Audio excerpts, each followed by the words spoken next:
All right, Portland Regionals 2024 tier list. Let's start with Charizard. I think I'm actually have quite a few decks in the S tier, or maybe just two. Charizard I'm gonna put there. It is gonna have a worse time than San Antonio. I think you're gonna have unfavorable matchups, or slightly unfavorable matchups. Unfavorable to Guardy, slightly unfavorable to Lostina, and those will be more popular moving forward. But I think it's really good matchups against stuff like Miraidon, the Lost Zone decks, Mew. Like, you still have like really, really good matchups. It's like your unfavorable matchups aren't as unfavorable as your good matchups are good.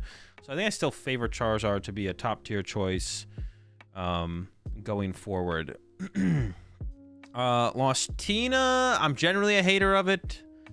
The more I've played the deck, I think the deck is like, it's okay. I still like, and its matchup spread I think is a little bit inflated. Because the deck's inconsistency, I think, makes up too much of its loss. Like, it's like such a big factor to like why you're just losing games. It's not that consistent. So I'm stuck here between Lostina and A or B, because I'm still not a huge fan of the deck. But the meta does seem to be like it's going to be pretty decent for it overall. It was probably a little bit better of a play for San Antonio. Maybe for San Antonio, it should have been like in the A tier, like looking back on it, like looking back on the meta. But I think for, yeah, then we're looking at a B tier, because I think it is unfavored against Guardy, and I expect Guardy to be like the second most close to the second most popular deck. It'll be like tied with Miraidon and Tina. I actually should talk about percentages as well while we're here. Charizard was 18% in San Antonio. I think that's a little high. I expect like 15%. Lost Tina was like 8% in San Antonio. I expect it to come up to like around 10 to 12. So 10 to 12 for Lost Tina, 15% for Charizard. I get probably 15 plus is probably fair for Charizard. Roaring Moon is still not a big fan of the deck. You have unfavorables against Charizard, unfavorable against Lostina, unfavorable against Gardevoir. I might even put Roaring Moon in the D tier, but it's probably C tier. Roaring Moon probably belongs to the C tier. Gardevoir, I think, is a better play for Portland than San Antonio. And I think it'll go S tier for Portland. I expect Miraidon to be a lot less popular. Lostina will be more popular, which is a good matchup for Gardevoir overall. So I think I want to put Gardevoir in.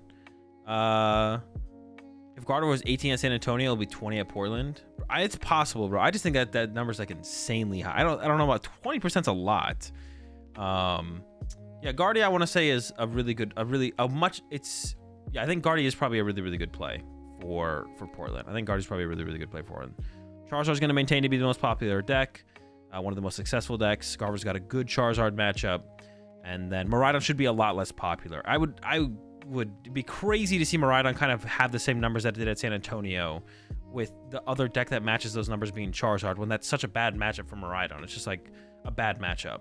So that'd be kind of ridiculous to have Miraidon maintain its popularity with Charizard being there.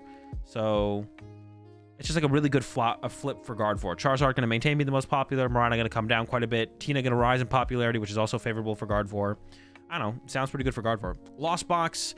I'm mainly talking about the Kyogre build, I think, with this. I think that's the best way to play the Lost Piles. Is the Kyogre build is the best way to play the Lost Piles right now.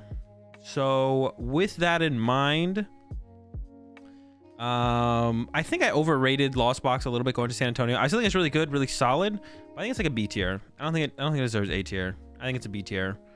Your Charizard matchup is tough. Your Miraidon matchup is tough, but you are really good against Gardevoir. You can overrun a lot of other stuff. You got like a really good Mew matchup. Good against Lost Tina. Really good against Gardevoir.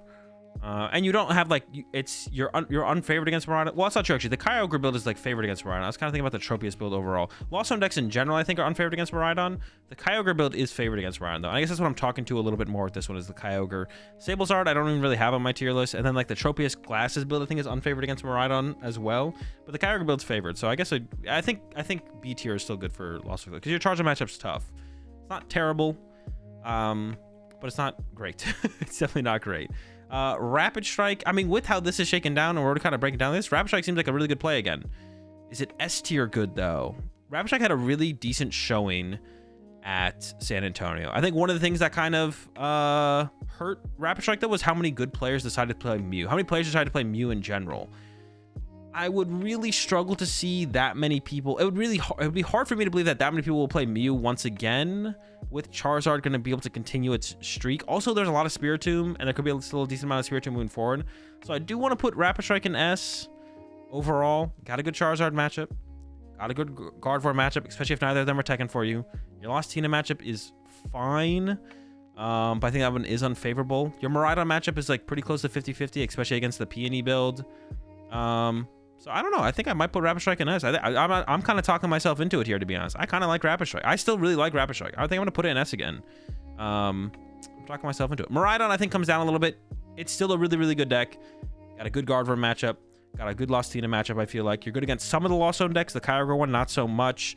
You're really fast. You're really aggressive. That's always good. I think we're giving Miraidon. We're taking it out of the S, though, for Portland. Charizard's too popular and too good. And it makes no sense for Miraidon to be this popular if Charizard is this popular. So I can't give Miraidon S tier. Although I do think it is, like, overall a really, really solid deck in the format still. When your bad matchup is this popular, it becomes not so much a good play. Golden Go, cool meme deck that popped up recently after Japan. If only Grant likes Rapid Strike as much as Azul.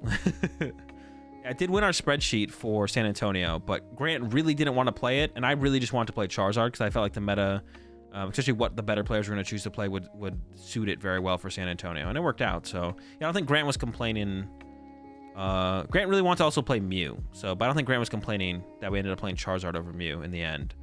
But we might have all been complaining if we had played Rapid Strike. Who knows? I still really like Rapid Strike. I think Rapid Strike's really good. Golden Go, I think I was going to get the Roaring Moon treatment, put it down here in C tier. Honestly, I don't know if we're going to end up with anything in D tier. Nope, we're going to end up with a couple in D tier, actually. We'll get there. Chi and Pao back Excalibur. I actually think the meta's getting really good for Chi and Pao. Charizard's a good matchup. I think Gardevoir's a good matchup, especially now that the Gardevoirs are cutting Avery. A lot of Gardevoirs are going down to 1 or 0 Avery. The 2 Avery, 3 Avery, even where Gardevoir was going to, was really tough for Chi and Pao and made it a lot closer. I still think it was like about 50-50 if you had a higher Avery count. But with 1 or 0 Avery, I think Chi and Pao is favored against Gardevoir for sure. Your Miraidon matchup was unfavorable. I think you're good into the Lost Tina. I think you're good into Charizard. The Rapid Strike matchup, actually, I just don't know very well. Before, I think it was favored for Chi and Pao Excalibur, pre-Paradox Rift. But now they have like DMD Evolution, which sounds really annoying to deal with. So I don't know actually where it swings now, but I'd be willing to bet it's not terrible. So I'm going to put Chi and Pao in tier 3. The meta, I think Chi and Pao is still a pretty solid deck. I think the biggest thing is Miraidon coming down in popularity. For San Antonio, Chi and Pao was pretty rough. And if my prediction for Miraidon coming down to like 12% is correct, which is like my prediction, then I think that actually puts Chi and Pao in a pretty good spot. Because that's really the one matchup really holding Chi and Pao back in this format, in my opinion, is the Miraidon matchup. So if Miraidon makes its way back down to like 12%, which is my prediction, because I think it would be absurd for Charizard to be like 16% of the meta and Miraidon to be 16% of the meta. Now, it could happen, but in my head, that makes no sense when Miraidon is so unfavored against Charizard. Why would it be that popular if Charizard is that popular? In my head, that doesn't make any sense. So I'm just going to assume that that's not possible, like 3 tournaments in a row, and Miraidon will drop in popularity because of that. Snorlax Stall, still a very good deck, still a very good play. Gardevoir, I think is a favorable matchup, like slightly favorable matchup. Charizard's a very good matchup. Rapid Strike's a good matchup. Miraidon's an iffy matchup, especially if they play Spiritomb. Tina's a bad matchup, which will get more popular. But overall, to be honest, Stall still seems like really solid overall. Just dodge Tina. I don't know. I know Cal Connor beat like 2 Tinas on his way to like the 9-0 day 1 or whatever he ended up with. So like it's not impossible. So yeah, I'll put both control builds here. I don't know really the ins and outs of both. I do feel like the no Pidgeot build has a better Lost Tina matchup, so I would maybe lean towards that build if you were gonna play control for this tournament, because I think Tina will be pretty popular. I just realized I stopped calling out meta percentages for all the decks, so let me like catch up on that real fast. Charizard 15. Let's give Charizard a little bit higher. Charizard 16, Gardevoir, Miraidon, Lost Tina 12. Rapid Strike and Teleon 6-7, Control Decks 5-6, Lost Box 7-8, Chi and Pao Excalibur 3-4, Roaring Moon 4-5, maybe a 5-6, Golden Go 3-4. Mew decks, we'll put them both together here probably for the percentage. Percentage will probably be around 7-8. I'd predict for Mew. Yeah, 7-8 for the Mews. Double Turbo Mew, I think is... Honestly, if I was going to play a Mew deck for this tournament, I'm leaning a little bit more towards the Fusion because so many decks have started including Spiritomb. The Rapid Strike has it. Now you can play the Fusion Energy in the Mew deck, and like the one Fusion Energy is usually enough to beat Rapid Strike Spiritomb, but it's not enough to beat like Miraidon Spiritomb or Tina's Spiritomb. So honestly, I'm not a big fan of Double Turbo Mew for this tournament, I don't think. Your Charizard matchup is unfavorable, although if you're playing like the Handlock build of Mew, I think it is pretty close. Handlock plus Double Box of Disaster, stuff like that is pretty close. And it's still not a terrible deck. I would still say it's probably better than the Golden Go or the Roaring Moon, to be honest. But Fusion Mew, I think I would give... But do I really want to put Fusion Mew in A tier? I don't think so. So I think I would actually do it like that. I think I would do it like this then. Fusion Mew in B. But I am talking myself into... I think Fusion Mew is probably a little bit better of a play. They both have tough Charizard matchups, but I think I'd rather be able to... I'd like to at least be able to deal with Spiritombs. If I'm going to play Mew at Portland, it's like, okay, my Charizard matchup is bad no matter what. Do I want to go all in on the Charizard matchup and play the Handlock Mew? And I think that it does get to about a 50-50 against Charizard. But then it's like, if we hit a Spiritomb, we just lose. We have a bunch of cards that aren't as good in some other matchups. Guardy matchup. We have all these cards in the Guardy matchup that are like very questionable in the Guardy matchup. The Grabbers are like okay against Guardy, but you'd rather just have more consistency, like Fourth Path and stuff like that sometimes. And if you hit like a Spiritomb and a Lost Tina, you just lose. Stuff like that. So I think... even if you could play the full Handlock Mew and you get that like close to that 50-50 against Charizard, I think I'd rather play Fusion Mew just so I can like... I mean, my Charizard matchup's tough no matter what. You can still do some similar stuff with the Fusion Mew build. You got Judges, you got Paths, you got Iono, and then you still have the Boxes of Disaster as well. But then you're not just losing to like every random Spiritomb that decides to show up, which will be in... also, the Solar's control decks are playing Spiritomb as well. But the one Fusion in... Actually, I don't even know if one Fusion in DT Mew is enough. It's probably pretty close, to be honest, because they have the Giacomo. So also, like, the control decks playing their Spiritomb as well kind of bodies DT Mew. Honestly, yeah, it just does not sound like a good time for DT Mew right now. I probably wouldn't play DT Mew. So if I was going to play Mew, I don't really overly recommend Mew, but if I was going to play it, I'd probably go with the Fusion build, and I'll put that slightly ahead, one tier ahead of the DT Mew build. And total, like, 7-8%. Probably for both Mew builds at Portland as well, 7-8%. All right, we got Entei, Iron Valiant. That's going to the D tier. The deck is just not very good. It's pretty inconsistent. And then on top of that, the matchup spread is pretty... you know, your good matchups are good, but even your good matchups aren't good if they just draw well. Yeah, I'm just not a big fan of Iron. The deck is cool. It's fun. It's not very good. D tier, 3-4% probably. Palkia, 2-3%. Also, just don't think the deck is that good. I think you got a unfavorable Charizard matchup, unfavorable Gardevoir matchup. Your Miraidon matchup is actually fine. Your Rapid Strike matchup, I actually have no clue. Couldn't tell you. But having a bad Gardevoir, Charizard, and Lost Tina matchup is enough to put it in the D tier.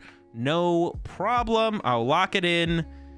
Palkia in the D tier. And probably 2-3% of the meta. Maybe less. It could be a 1-2% deck for sure.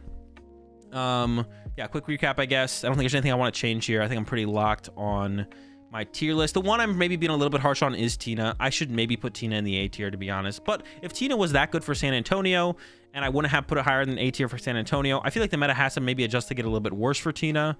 I feel like it's a deck that, besides Charizard and Miraidon, has a pretty big target on its back, is Lost Tina going into this weekend. The one thing with Lost Tina, though, it's like not very easy deck to counter. Like, you can't really play that much that actually does that much against Lost Tina. The deck's pretty well rounded, can handle pretty much every single situation and scenario. So besides like playing Mew, and even if you are go up against a Mew as Lost Tina, you could play the Drapion, you could play the Spiritomb if you really want to tech for those matchups. Like, you can't really, like, it's really hard to like tech for Tina. So yeah, we'll give the percentages real fast, I guess. Charizard 16, Guardy, Miraidon, Lost Tina 12-12-12.